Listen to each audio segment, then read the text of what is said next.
బీరవతారా చేతికిస్తారా? ఇయ్యరు. 3-4 నెలలు వాళ్ళంటే జర్నీ చేయాలి.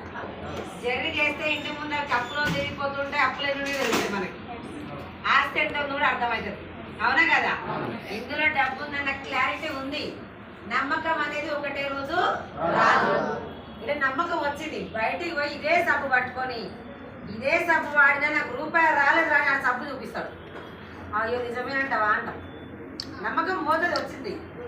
నమ్మకం రావాలంటే 3-4 నెలలు జర్నీ చేయాలి. అవునా కదా? అందుకని దయచేసి ఒకటే రోజు ఏది రాదు, వచ్చినా కూడా ఉండదు. మన దగ్గర 10 లక్షలు ఉన్నాయి. బిల్డింగ్ కూలగొట్టాలంటే ఒక రోజులో కడతామా? కట్టాలంటే కూలగొట్టాలంటే ఒకటే రోజు పడుతుంది. మన డబ్బు అన్నిటికన్నా ఒకటే రోజు కాదు. చెడు అంత వచ్చినా మంచి తొందర జరగదు. అవునా కదా? అప్పటి వరకు తెలుసుకోవాలి, నిలబడాలి. చాలా మంది వస్తున్న ఆయనకు వస్తున్నాయని తూపుతూ 10 మంది చెప్తారు, ఎవరు రావట్లని అయిపోతుంది. మరి ఆయమ్మకు 2 కాళ్ళు 2 చేతులు ఉన్నాయి. ఆమెకి ఇదే ప్రొడక్ట్, ఆమెకి ఇదే బిజినెస్ ప్లాన్. ఆమె తీసుకోగలేంది, మనం తీసుకోవచ్చా లేదని తెలుసుకోవచ్చా లేదా? మనం చాలా మంది రేపు అన్నిటికీ అప్డేట్ అయిపోయినాం. ఒకప్పుడు ఊర్లలో ఉన్నప్పుడు ప్రతి ఒక్క పని చేసుకొని రోడ్లలో తొక్కు నూరుకొని తినేది ఆరోగ్యంగా. ఇప్పుడు మొత్తం రెడీమేడ్ వాషింగ్ మిషన్, మిక్సీలు అన్నీ ఉమ్మడి ఎమర్జెన్సీ అన్నీ వచ్చినాయి. దాంతోపాటు ఇన్కమ్ కూడా దిగగానే దూకగానే రావాలి డబ్బు. అది ఎంత ఫాస్ట్ అవుతున్నాయి వంటలు అన్నీ. డబ్బు కూడా కష్టపడకుండా రావాలని చూస్తారు.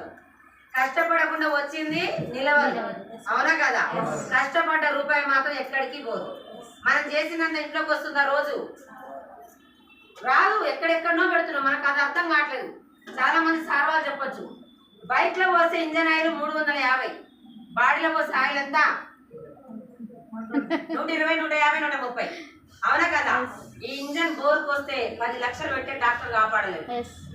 అదే ఇంజన్ బాగుంటే బైకులు 10 కొనవచ్చు. మనోళ్ళు బైక్లో ఆయిల్ మాత్రం సెలెక్ట్ చేస్తారు. బైక్లో ఆయిల్ ఎక్కడికైనా పోయినప్పుడు ఫోన్ పౌచులు, చెవులు, ఈ పక్క పిన్నులు దానికి మ్యాచింగ్